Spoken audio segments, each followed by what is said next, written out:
রাষ্ট্র চালাইতেছেন, আল্লাহর পয়গাম্বরকে পরিপূর্ণ অনুসরণ অনুকরণ করতে হবে।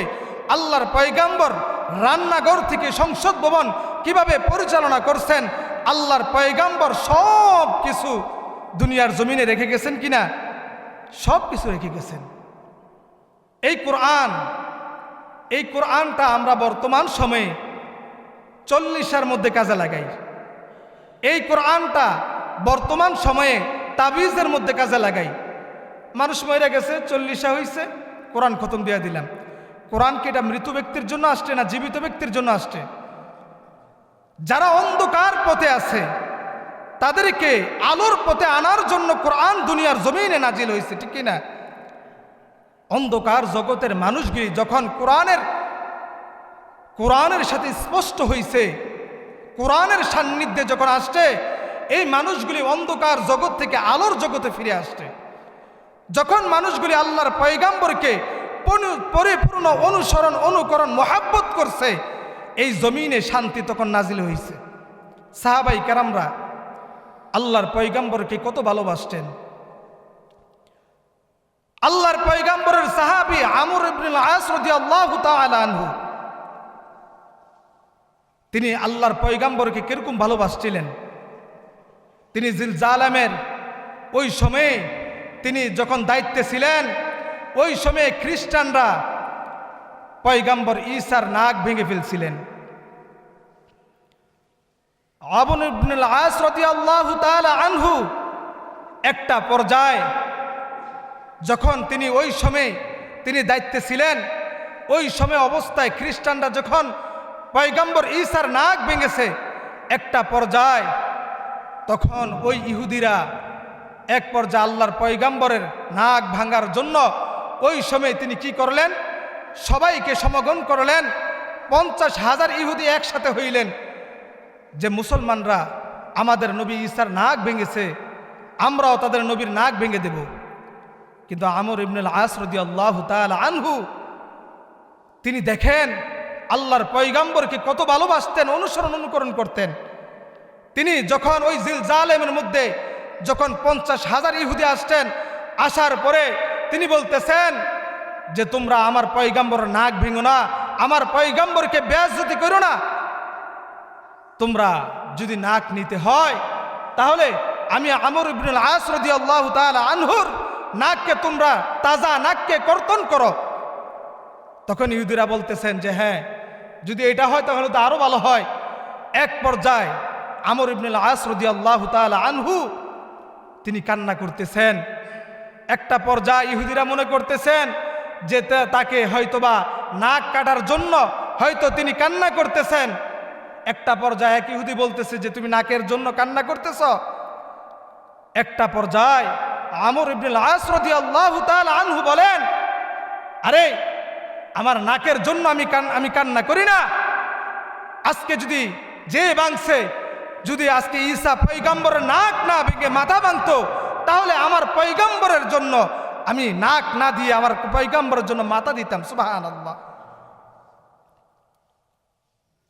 একটা পর্যায়ে এক ইহুদি মাঝখান থেকে তিনি বললেন, যখন জল্লাদকে আদেশ দিলেন যে তার নাক কর্তন করো, এক পর্যায়ে এক ইহুদি মাঝখান থেকে বলতেছে যে আমর ইবনুল আসের নাক কাটার কোনো দরকার নাই। তো এক পর্যায়ে বললেন যে কেন? তো বলতেছে যে ঈসা পয়গাম্বরের নাক আমি ভাঙছি। সে একজন খ্রিস্টান পাদ্রী ছিলেন। তো এক পর্যায়ে বলতেছে তোমার কাছে কি প্রমাণ আছে? তো বলতেছে এই যে দেখো আমার কাছে প্রমাণ আছে। এক পর্যায়ে দেখাইলেন, তো তুমি কেন ভাঙছো ঈসা পয়গাম্বরের নাক? তো তিনি বলতেছেন যে আমি দেখছি মুসলমানদের পয়গাম্বরকে তারা কতটুকু ভালোবাসে। সুবহানাল্লাহ। একটা পর্যায়ে যখন তার ভালোবাসা দেখে অসংখ্য অগণিত ইহুদি খ্রিস্টান ওই জায়গার ভিতরে কালিমা পড়ে মুসলমান হয়ে গেছে। সুবহানাল্লাহ। মুসলমান সাহাবাই কেরামরা আল্লাহর পয়গাম্বরকে কত ভালোবাসতেন, নিজের জীবনের চাইতে ভালোবাসতেন। আরে যতক্ষণ না পর্যন্ত আল্লাহর পয়গাম্বরকে আমার জীবনের চাইতে যতক্ষণ না পর্যন্ত পরিপূর্ণ ভালো না বাসবো, ততক্ষণ না পর্যন্ত পরিপূর্ণ ইমানদার দাবি করতে পারবো না, ঠিক কিনা? আল্লাহর পয়গম্বর ওমরকে একদিন জিজ্ঞাসা করতেছে, ওমর তুমি আমাকে কিরকম ভালোবাসো? তা এক পর্যায়ে বলতেছেন, ইয়া রাসূলুল্লাহ, ইয়া হাবিবাল্লাহ, আমার ছেলে মেয়ে সবার চাইতে আমি আপনাকে বেশি ভালোবাসি। আল্লাহর পয়গম্বর আবার বললেন, ওমর তুমি কি তোমার জীবনের চাইতে বেশি ভালোবাসো?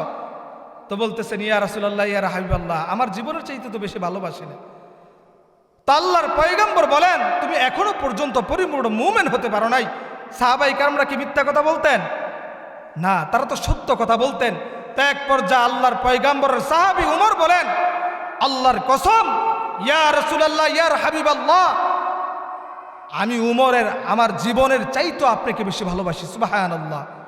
আল্লাহর পয়গম্বর বলেন, উমর তুমি এখন পরিপূর্ণ মুমিন হইছ। মুসলমান আল্লাহর পয়গম্বরকে যতক্ষণ না পর্যন্ত আমার জীবনের চাইতে ভালো না বাসতে পারবো, আমার ছেলে মেয়ে আমার আত্মীয় স্বজনের চাইতে যতক্ষণ না পর্যন্ত আমি ভালো না বাসতে পারবো, ততক্ষণ না পর্যন্ত পরিপূর্ণ ইমানদার দাবি করতে পারবো না। ঠিক কিনা? এই জন্য আল্লাহর পয়গম্বরকে পরিপূর্ণ ভালোবাসতে হবে, অনুকরণ করতে হবে, আল্লাহর পয়গম্বরের সুন্নাহকে পরিপূর্ণ আঁকড়িয়ে ধরতে হবে। বর্তমান সময়ে দেখা যায় আমরা আল্লাহ রাসূলের সুন্নাহ থেকে একেবারে বাহিরে, অথচ আমার প্রত্যেকটা জায়গার ভিতরে আল্লাহ রাসূলের সুন্নাহ আছে কিনা? প্রত্যেকটা জায়গার ভিতরে আল্লাহ রাসূল যা করছেন, অনুকরণ করছেন, আমরা কি পরিপূর্ণ সুন্নাহকে আদায় করতেছি? না, পরিপূর্ণ আদায় করতেছি না। যদি আমার নামাজের ভিতরেও যদি আল্লাহ রাসূলের কোনো সুন্নাহকে ঘাটতি হয়, আমার নামাজটাও পরিপূর্ণ হবে না, আমার নামাজটাও পরিপূর্ণ হবে না যতক্ষণ না পর্যন্ত আমি রাসূলকে অনুকরণ না করতে পারবো। যেমন নামাজের ভিতরে দাঁড়াইলাম, আল্লাহ রাসূল কিভাবে নামাজ পড়ছেন, আল্লাহ রাসূল কিভাবে নামাজ পড়ছেন, সল্লু কামা রাআইতুনি উসল্লি। আল্লাহ রাসূল বলেন যে আমি রাসূল যেভাবে নামাজ পড়ছি, আমি রাসূল যেভাবে নামাজ পড়ছি ওইভাবে তোমরা নামাজ পড়ো, আমার রাসূলকে অনুকরণ করো। যদি আমি রাসূলকে অনুকরণ করো, তাহলে এই তোমার এই নামাজটা আল্লাহ তাআলার কাছে গ্রহণযোগ্য হবে। আর যদি আমি রাসূলকে অনুকরণ না করো, এই নামাজ দুনিয়ার জমিনে থেকে যাবে, এই দুনিয়ার জমিনে থেকে যাবে, এই নামাজ আল্লাহ তাআলার কাছে কবুল হবে না। ঠিক কি না? এই নামাজ আল্লাহর কাছে কবুল হবে না, কবুল হবে না। আমার প্রত্যেকটা জায়গার ভিতরে রাসূলকে অনুসরণ করতে হবে। মুসলমান, আল্লাহ রাসূল বলেন যে শেষ জবানায় কেউ যদি আল্লাহ রাসূলের একটা ছোট্ট সুন্নাহকে জিন্দা রাখে, ছোট্ট সুন্নাহকে, একটা ছোট্ট সুন্নাহকে যদি জিন্দা রাখে, ওই ব্যক্তি 100 গলা কাটা শহীদের মর্যাদা আল্লাহ তাআলা তাকে দান করবে। বলে সুবহানাল্লাহ। এই শেষ জমানায় বর্তমান যা অবস্থা, একেবারে করুণ এক অবস্থা চলতেছে, মুসলমানদের ক্লান্তি লগ্নে চলতেছে। হাতের ভিতরে কয়লা রাখাটা যেমন সহজ, তার চাইতে আরো কঠিন হবে বর্তমান ঈমান রাখাটা। ঠিক কিনা? বর্তমান যেই পরিমাণ ফিতনা চলতেছে, আমাদের ঈমান, বর্তমান সময়ে শয়তান আমাদের ঈমানকে চুরি করে নিয়ে যাইতেছে। আমরা ওই দিকে আমাদের কোনো খেয়াল নাই, আমরা চিন্তাও করি না, আমাদের ভাবনার ভিতরে ওই জিনিসটাও নাই যে আমাদেরকে কত সুন্দর কথা বলে, কি সুন্দর করে বুঝিয়ে আমাদেরকে শয়তানের রাস্তায় নিয়ে যাইতেছে। আমরা একটুও টের পাচ্ছি না। আমাদের ইলমের দুর্বলতার কারণে আমরা এই জিনিসগুলো আমরা বুঝতে পারতেছি না যে কোনটা হক আর কোনটা বাতিল। এই জন্য মুহতারাম হাজিরিন, আশিকে রাসূল ততক্ষণ না পর্যন্ত দাবি করতে পারবো না যতক্ষণ না পর্যন্ত আমার জীবনের চাইতে আল্লাহ রাসূলকে যতক্ষণ না পর্যন্ত আমি ভালো না বাসবো। আমরা তো আশিকে রাসূল দাবি করি, আমরা প্রত্যেকে আশিকে রাসূল দাবি করি। আমাদের ভিতরে এমন অবস্থা হয়ে গেছে যে কেউ আমরা আমাদের ইসলামটাকে ভাগ করে নিয়ে গেছি, যে তুমি কি, তুমি সুন্নি, তুমি কি, তুমি ওয়াহাবি। কি এক আজীব অবস্থা চলতেছে। সুন্নি মানে কি? যে আল্লাহ রাসূলের সুন্নাহকে অনুসরণ করে। ওয়াহাব শব্দের অর্থ কি? আমরা এই জিনিসগুলো বুঝতেছি না। সুন্নি কোনটা, কাকে বলে, ওয়াহাবি কাকে বলে, অথচ আমরা ওয়াহাবি বলতেছি হয়তোবা আমরা অর্থ না জানার কারণে। ওয়াহাব কার নাম? আল্লাহ তাআলার নাম। ওয়াহাবি মানে আমি হক পথে তো আছি। সুন্নি কি এটাই আমি বুঝতেছি না, ওয়াহাবি কি এটার অর্থ আমরা জানতেছি না, অথচ আমরা কাদা সরাসরি করতেছি। তাই কি টুপি পড়ছে? পাঁচকুল্লি। হ্যাঁ কি পড়ছে? খাড়ি টুপি। এই তো আমাদের টুপির মধ্যে ইসলাম সীমাবদ্ধ। একতলাফ থাকতে পারে, একতলাফ সব জায়গায় ছিল, আল্লাহ রাসূলের যুগে একতলাফ ছিল, কিন্তু মুসলমানদের ক্ষেত্রে, মুসলমানদের আকীদার ক্ষেত্রে সবাই এক কিনা? 5টা বিষয়ের উপরে। আচ্ছা, 5টা বিষয়ের উপরে আকীদা সবার এক কিনা? 1 নাম্বার, যে নামাজ কি সবার উপরে ফরজ নাকি? না, যারা সুন্নি তাদের উপরে ফরজ, ওয়াহাবিদের উপরে ফরজ না, সবার উপরে ফরজ নাকি? কোরআন কি এটা ভিন্ন আছে নাকি? কিতাব ওয়াহাবিদের আলাদা, সুন্নিদের আলাদা আছে? তার মানে নামাজ আমাদের এক, কোরআন আমাদের এক, রাসূল আমাদের কি এক। হজ আমরা কি বিশ্বাস করি? যাকাত দিতে হবে এটা আমরা বিশ্বাস করি। ইসলামের মূল বিষয় তো আমরা সবাই এক। তাহলে আমাদের ভিতরে একতলাফ থাকবে কেন? আমরা একজনকে আরেকজনকে দেখলে কেন ইঙ্গিত দিয়ে কথা বলবো? সে ওয়াহাবি, সে সুন্নি, সে আহলে হাদিস। মুসলমানদের ভিতরে কখনো ভেদাভেদ থাকতে পারে না। যারা ইসলামকে পরিপূর্ণ অনুকরণ করবে, আমরা প্রত্যেকে এক জায়গার ভিতরে এক। আমরা যদি এক এখনো না হইতে পারি, মুসলমান কপালের ভিতরে দুর্গতি আছে, ঠিক কিনা? আমরা যদি এখনো পর্যন্ত এক না হতে পারি, আমাদের কপালের ভিতরে শনি আছে। আজকে দেখেন, সারা বিশ্বের মধ্যে তাকিয়ে দেখেন, মুসলমানরা আজকে মার খাচ্ছে। কেন মার খাচ্ছে? মুসলমানরা কেন মার খাচ্ছে? একটাই কারণ, সেই কারণটা হলো আল্লাহ রাসূলের সুন্নাহ থেকে আমরা দূরে, আল্লাহ তাআলার কোরআন থেকে আমরা দূরে। মুসলমান আগের জমানার মানুষদেরকে আল্লাহ তাআলা সাহায্য করতেন। কেন সাহায্য করতেন? আমাদেরকে কেন সাহায্য করেন না? এবার শুনুন, আমাদেরকে কেন আল্লাহ তাআলা সাহায্য করেন না? আগের জমানার মানুষগুলি তারা কোরআনকে পরিপূর্ণ মানছে, ঠিক কিনা?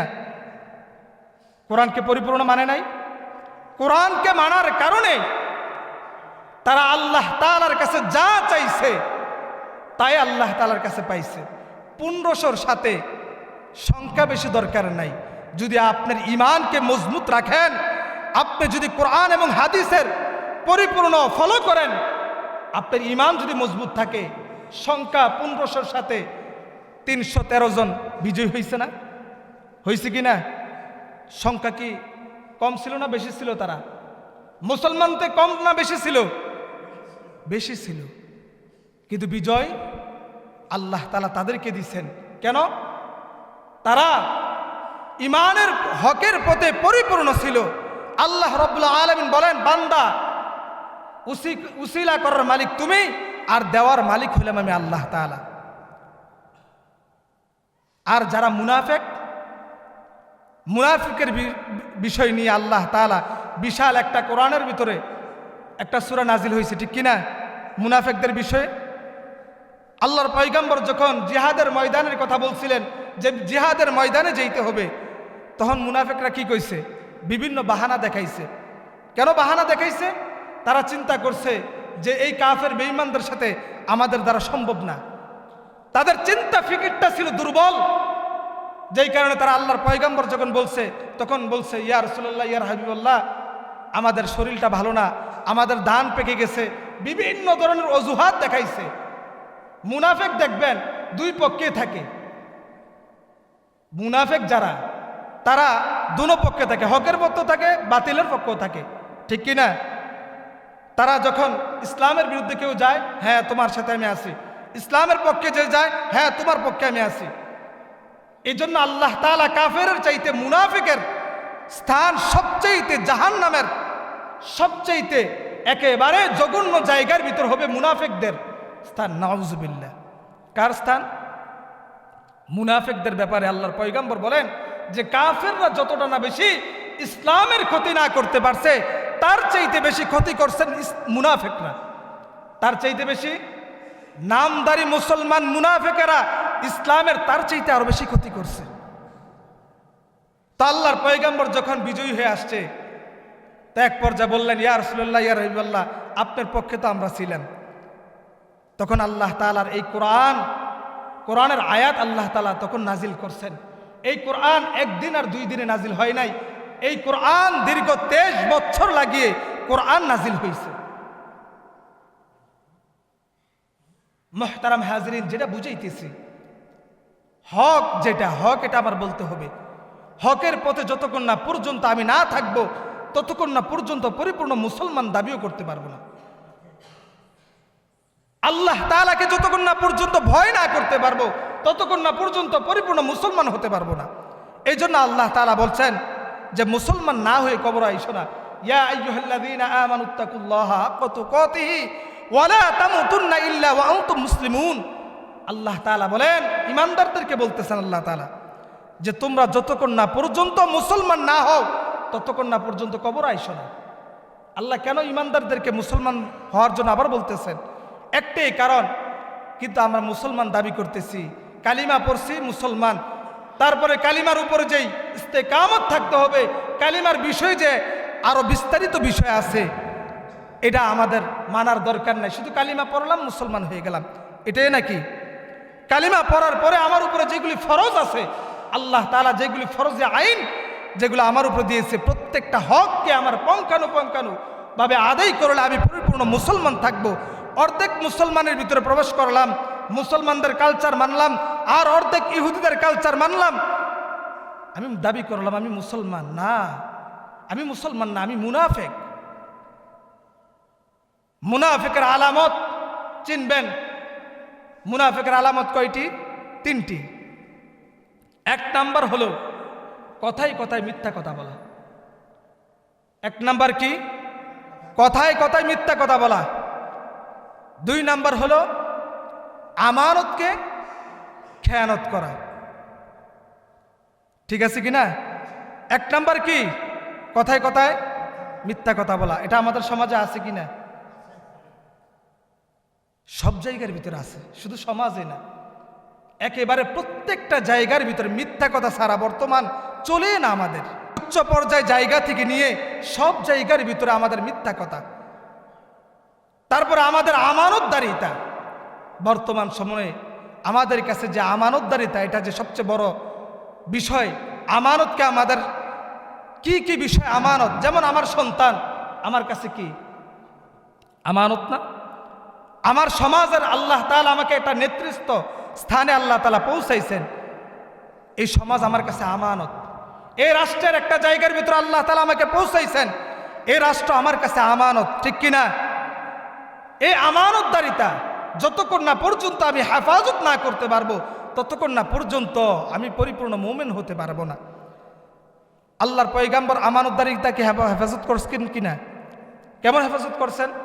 তার উপাধি কি ছিলেন? আল আমিন। তার উপাধি কি ছিলেন?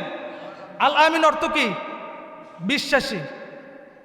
কাফের বেঈমানরা আল্লাহর পয়গাম্বরকে কত ভালোবাসতেন!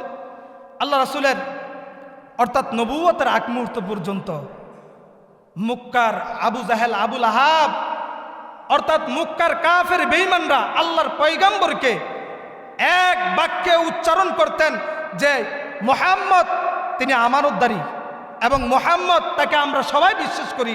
আল আমিন উপাধি সবাই দিয়েছেন। কারণ কাফের বেঈমানের কাছে আমানত কখনো আমানত রক্ষা হইতো না। আল্লাহর পয়গাম্বরের কাছে আমানতদারি রাখলে আল্লাহর পয়গাম্বরের কাছে সেটা রাখতেন, এটা হেফাজত থাকতো। আবু জাহেলকে একদিন জিজ্ঞাসা করছেন এক ব্যক্তি যে মুহাম্মদ সাল্লাল্লাহু আলাইহি ওয়াসাল্লাম, তার ব্যাপারে তোমার ধারণা কি? সে আসলে তার বিষয়ে নিয়ে একটু আমাকে বলো তো। তো আবু জাহেল নিজে সার্টিফিকেট দিয়েছেন যে মুহাম্মদ এক কথায় আল আমিন, তাকে চোখ বন্ধ করে বিশ্বাস করতে পারো। সুবহানাল্লাহ। কাফেররা, স্বয়ং কাফেররা আল্লাহর পয়গাম্বরের চরিত্রের সার্টিফিকেট দিয়েছেন। যখন আল্লাহর পয়গম্বর দাওয়াত নিয়ে গেলেন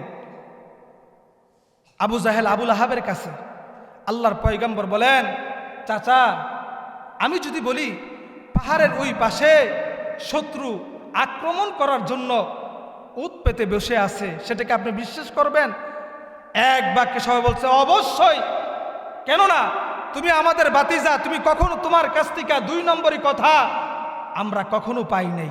সুবহানাল্লাহ। তা আল্লাহর পয়গম্বর বলেন, চাচা আপনারা যে ধর্মকে পালন করতেছেন এই ধর্মটা তো সঠিক না। আপনারা এক আল্লাহকে বিশ্বাস করেন, আমি শেষ নবী জনাব হযরত মুহাম্মদ সাল্লাল্লাহু আলাইহি ওয়াসাল্লাম আপনারা বিশ্বাস করেন। যখন সত্যের দাওয়াত নিয়ে গেলেন, হকের দাওয়াত নিয়ে গেলেন, তখন আবু জাহেল আবুল আহাব কয়, দেখছ মুহাম্মদের মাথা নষ্ট হয়ে গেছে। না আউযুবিল্লাহ বলবেন না? কি বলতেছেন? মুহাম্মদের মাথা নষ্ট হয়ে গেছে, না আউযুবিল্লাহ। যখন একটা পর্যায়ে আল্লাহর পয়গম্বরের উপর আক্রমণ শুরু করলেন, আল্লাহর পয়গম্বর যখন দ্বীনের দাওয়াত দেওয়া শুরু করলেন, কাফের বেঈমানরা আল্লাহর পয়গম্বরের উপরে আক্রমণ শুরু করলেন। কেন শুরু করছেন? কেন? যখন হকের দাওয়াত পৌঁছাইছে, তার আগে আল্লাহর পয়গম্বর কি ছিলেন? এক বাক্যে সবার কাছে সে উত্তম চরিত্রের অধিকারী, আল আমিন, অনেক বিশ্বাসী। যখন হকের দাওয়াত দিলেন তখনই তাদের কাছে আর হকের দাওয়াতটা ভালো লাগলো না, তখনই আল্লাহর পয়গম্বরের উপর আক্রমণ করা শুরু করলো। কাফের বেঈমানরা তখন মক্কা শরীফের অলিগলি থেকে, সবার জবান থেকে কাফের বেঈমানরা তখন এই শব্দ উচ্চারিত হইল যে মুহাম্মদ পাগল হয়ে গেছে, মুহাম্মদের সামনে যেন কেউ না আসে। নাউজুবিল্লাহ। মুহতারাম হাজিরিন, আমি এটাই বুঝাইতে চাইতেছি যে হকের দাওয়াত যখন আল্লাহর পয়গম্বর যখন দেওয়ার শুরু করলেন, তখন আর সে বিশ্বাসী রইলেন না, তখন তাকে অবিশ্বাসী শুরু করলেন। কোন কারণে? এখানে কারণটা কি? স্বার্থের উপর আঘাত লাগছে। কিসের উপর আঘাত লাগছে? স্বার্থের উপর আঘাত লাগছে। স্বার্থ কি? তারাও জানতেন আল্লাহর পয়গম্বর যে সত্য নবী, সত্য পয়গম্বর, আল্লাহ তাআলার পক্ষ থেকে যে সে যে একজন পয়গম্বর আসছে, তারাও জানতেন। কিন্তু কেন? যখন তাদের স্বার্থের উপর আঘাত লাগলো, তখন আর তারা আল্লাহর পয়গম্বরকে সত্যবাদী স্বীকৃতি দিতে তারা আর নারাজ, তারা আর দিল না। এক পর্যায়ে আল্লাহর পয়গম্বরের উপর আক্রমণ করলো। কেন? আমাদের বাপ দাদার উপর, ধর্মের উপর তোমরা চুলকানি মাখতেছ। নাউজুবিল্লাহ। আল্লাহর পয়গম্বরের চাচাকে এত বেশি আল্লাহর পয়গম্বরকে ভালোবাসতেন, এত বেশি আল্লাহর পয়গম্বরকে ভালোবাসতেন, মৃত্যুর আগে সে ঈমান নিয়ে যাইতে পারছে? ঈমান নিয়ে যাইতে পারে নাই। কেন? তার ভিতরে কুফরি ছিল। আল্লাহ রাসূলকে ভালোবাসছে ঠিকই, তার ভিতরে কুফরি ছিল, তার ভিতরে চিন্তা ছিল। যখন আল্লাহর পয়গম্বর বলেন, চাচা এই মক্কা নগরীতে আমার অভিভাবক বলতে কেউ ছিল না, আপনি আমাকে সবচেয়ে বেশি প্রটোকল দিয়েছেন। চাচা আমি চাই না আপনি হাসরের ময়দানে জাহান্নামের আগুনের মধ্যে আপনি নিক্ষেপ হন। চাচা আমি চাই আপনি জান্নাতে যান। চাচা শুধু এতটুকু বলেন, লা ইলাহা ইল্লাল্লাহ মুহাম্মাদুর রাসূলুল্লাহ, এতটুকু বলতে হবে না, আপনি শুধু এক আল্লাহর উপরে ঈমান আনেন, লা ইলাহা ইল্লাল্লাহ। হাসরের ময়দানে আমি পয়গম্বর আপনাকে সবার আগে শাফায়াত করে আমি জান্নাতে নিয়ে যাইব। আল্লাহর পয়গম্বর বলছিলেন, কিন্তু মক্কার দুশমনেরা, কাফের বেঈমানেরা একটা পর্যায়ে আইসা বলতেছে যে ও বাতিজার কথায় বাপ দাদার ধর্মের ভিতরে তোমরা চুলকানি লাগাইতেছ। একটা পর্যায়ে যখন এই শব্দটুকু তার কানের ভিতরে আসলো, তিনি বললেন যে বাতিজা আমি জানি তোমার ধর্ম সত্য, ইসলাম যে সত্য এটা আমি জানি, কিন্তু বাতিজা আমি কালিমা পড়তে পারবো না। নাউজুবিল্লাহ। মুহতারাম হাজিরিন, দিলের ভিতরে ঈমান পোষণ করতে হবে। যেটা হক এটা হক। যে আল্লাহ তাআলার বিরুদ্ধে কথা বলবে, আল্লাহ রাসূলের বিরুদ্ধে কথা বলবে, আমি বারবার একটা শব্দ বলি, এটা যদি আমার বাবাও হয়, আমার দলের নেতাও হয়, আমার পিসাব যদি হয়, আমার উস্তাদও যদি হয়, তার বিরুদ্ধে আমার কথা বলতে হবে কি না? কথা বলতে হবে, না হলে হাসরের ময়দানে কিন্তু আমি গ্রেফতার হয়ে যাব। হাসরের ময়দানে কিন্তু আল্লাহ তাআলার কাছে আমার জবাবদিহিতা করতে হবে। মুখে আশিকে রাসূল দাবি করলাম, আর রাসূলের বিরুদ্ধে কেউ কথা বলল, এটার প্রতিবাদ করলাম না, এটা প্রতিবাদ জানাইলাম না, আমি আশিকে রাসূল মুখে মুখে দাবি করলাম। এ আশিকে রাসূল হাসরের ময়দানে কোনো কাজে আসবে না। আল্লাহর পয়গম্বর বলেন যে তাদেরকে দেখে আমি হাসরের ময়দানে আমি রাসূল চেহারা ফিরে ফেলবো। আল্লাহর পয়গম্বর যার থেকে চেহারা ফিরে ফেলবে, তার অবস্থাটা কি হবে? তার অস্তিত্ব থাকবে ওই সময়? অস্তিত্ব থাকবে না। এই জন্য মুহতারাম হাজিরিন, আমরা আল্লাহর পয়গম্বরকে পরিপূর্ণ অনুকরণ করার চেষ্টা করি, পরিপূর্ণ অনুকরণ করার চেষ্টা করি। শেষ জামানা, এটা ফিতনার জামানা। এই সময়টা একেবারে কঠিন এক অবস্থা চলতেছে মুসলমানদের ক্লান্তি লগ্নে। এই অবস্থা যদি আপনি একটা ছোট্ট সুন্নাহকে চিন্তা করেন, 100 গলা কাটা শহীদের মর্যাদা আপনি পাবেন। সুবহানাল্লাহ। আমরা সুন্নাহ মানব তো ইনশাআল্লাহ? যেমন দাড়ি রাখা কি সুন্নাতে রাখবো? কে কে ইনশাআল্লাহ হাত তুলি দেখে তো সবাই। ইনশাআল্লাহ নিয়ত করেন, হিম্মত করেন ইনশাআল্লাহ। এই যে আমরা যে দাড়ি রাখছি, আমাদের কি কোনো দিক দিয়ে সমস্যা হয়েছে? আমরা বিয়া করছি না, আমাদের আত্মীয় স্বজন আছে না, আমাদের বিরোধিতা করে না। এই ছোট্ট একটা সুন্নাহকে আপনি চিন্তা করেন। প্রত্যেক দিন আল্লাহর পয়গম্বর বলেন যে কোনো ব্যক্তি কবিরা গুনাহ করার ঘুমানোর পরে ওই ব্যক্তি কবিরা গুনাহ করার সুযোগ নেই।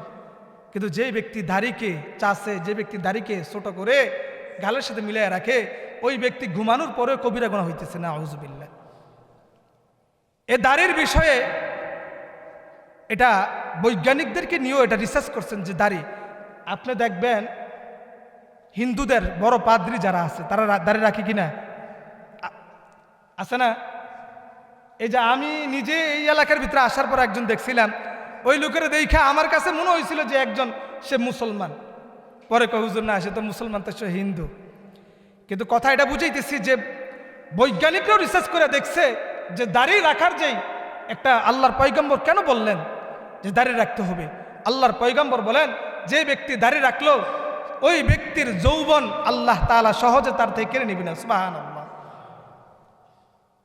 এবং শরীর মুখের যে একটা ত্বক আছে, এই ত্বকটা কখনো নষ্ট হবে না, ঠিক কিনা? আর দাড়ি রাখলে একটা চেহারার ভিতরে আলাদা মায়া আসে, ঠিক কিনা? আল্লাহ রাসূলের এই সুন্নাতরা যদি নিয়ে, অনেকে বলেন যে হুজুর এই দাড়ির ভিতরে আপনারা ইসলাম ঠেকাই দিয়েছেন। দাড়ির ভিতরে ইসলাম ঠেকাই নাই। ইসলামকে অনুসরণ করতে হলে, অনুকরণ করতে হলে আপনি এই দাড়িটা আল্লাহ রাসূলের সুন্নাহ, আল্লাহ রাসূল কখনো এই দাড়ির ভিতরে খুল লাগাই নাই। আমি যদি আশিকে রাসূল দাবি করতে যাই,